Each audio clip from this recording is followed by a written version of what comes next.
Monsters obsessed him as a child. Now Robert Eggers is about to unleash his own Nosferatu. Once upon a time, the accomplished filmmaker Robert Eggers was a serious 9-year-old in small-town Lee, New Hampshire, methodically making his way through his school library series on various and sundry monsters. On the cover of the book on vampires was a picture of Max Schreck standing in a Gothic arch, and I thought that is the coolest thing I've ever seen.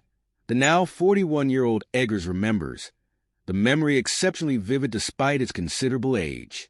In small italic type under the photo, it said it came from a film called Nosferatu, a film he'd never heard of. Eggers had an agreement with his mother. She was cool with me watching anything, but I had to have a conversation with her afterwards, he says.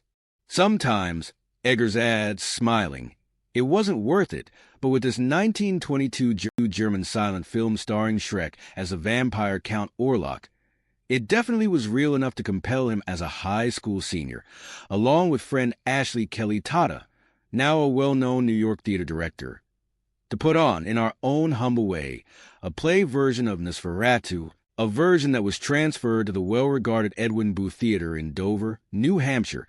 I have such strong memories of the smell of that theater, Eggers says. It was such a magical opportunity. It totally changed my life. I thought maybe I could be a director during much of that time. Eggers was hoping and scheming to get his own version of Nosferatu on screen, and it has finally happened.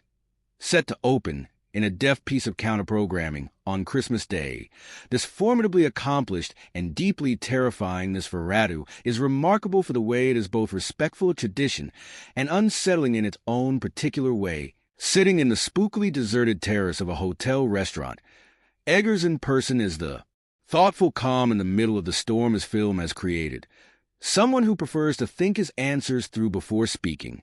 It would have been foolhardy if I had been able to do it earlier. I wasn't adept enough, Eggers explains. Also, this cast is phenomenal, and the way it fell into place is unexpected.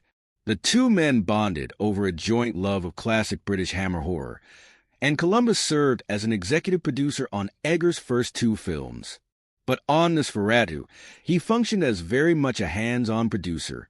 Chris has been a great mentor, Eggers says. We met during post-production on The Witch, but we never worked intimately together until Nosferatu. Cinematographer Jaron and I pre-planned every shot to the point of creative strangulation, and Columbus is a great antidote to our arty-fartiness. He's a master Hollywood storyteller. He'll say things like, "Where is this